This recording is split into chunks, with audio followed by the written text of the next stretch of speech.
The Queens World Film Festival has screened more than 2,000 films from 135 countries and more than 600 films from all 5 boroughs in the past 16 years.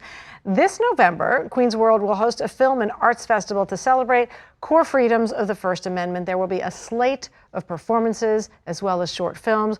Joining me now to talk about it is Katha Cato, the founding executive director of the Queens World Film Festival. Thank you for coming on. Thank you for having us talk about my favorite thing ever. Absolutely. Well, tell us about it. You're celebrating the First Amendment this year. You're taking submissions now, I understand. Yes.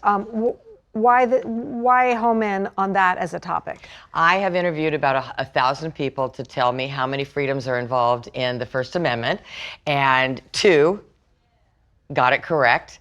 And so that means that's 2, an 8th grader, and then somebody just the other day, which was a former civics teacher, which I thought was astounding. So that just means that we really need to come together around these and remember how special they are. These 5 freedoms of the First Amendment also make the arts that I do possible, the filmmakers that we support possible, this station possible. Every time we open our mouth, the First Amendment makes that possible. So the answer is 5. Yes, just to be clear. Okay, I couldn't 3 now. I'll give you that one. Okay. So the next festival is going to take place in March of next year. Yes. You're already taking submissions for that? Yes. Okay, so tell us about that. So that's going to open March 4th, which is my favorite day of the year because March 4th. You Understood. Go forth into the world.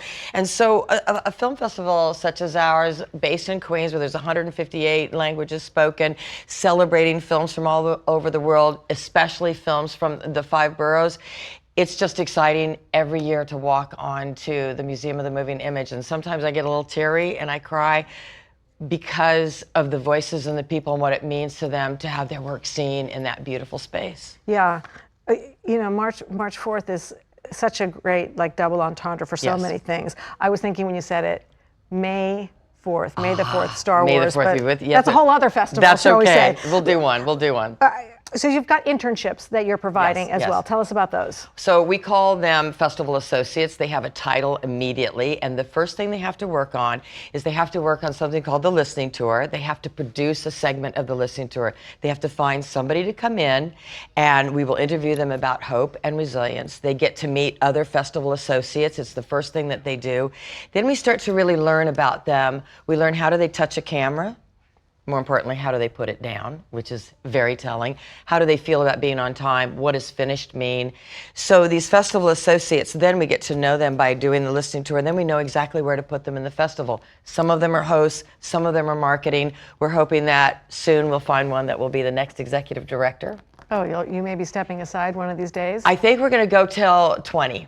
Our 20th, which will be in 3 years, and I think that's enough. Yeah, that's a long runway to find someone. I think that's enough. Yes.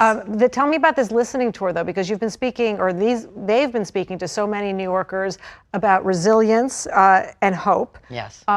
What's the project all about?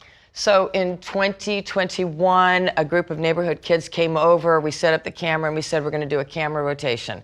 We want everybody to do each position on set. You're going to zoom. You're going to slate for him. He's going to boom for you, and we're just going to talk about hope and resilience. And we're going to leave the room. You guys are all going to do this all yourselves. Then when we came back, a young man said, "I want to take this and I want to edit it for you. I want you to see this." And when it came back to us, what these young people talked about. Because they're not really asked, especially in the middle of the pandemic. We weren't asking them. We wanted them to just hang in there with us. And what they knew about hope and resilience was amazing. There's 4 questions. The 3rd question is, who's the most resilient person you know? And the answers are beautiful. And my hope is that out of these 250 interviews that they've done and the 150 compilations, that people will look at them and you'll start to understand that no matter the color, no matter the age, no matter any of it, we hope for the same things. We define hope and resilience in very similar ways. I don't know you at all, but I'll bet you if I asked you about hope and resilience, we would share a great deal about it. And it's just this incredible project that we're just so fortunate to be doing. Yeah, I mean, I can see how emotional it is. And that's just you talking about it. So I'm sure once people actually see it, it'll resonate with them that way as well. How We hope can so. they?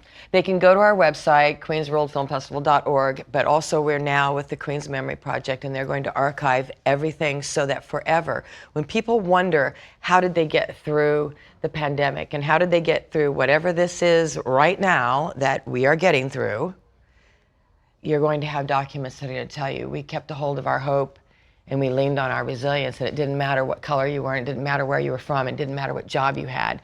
We were all hoping for the same thing.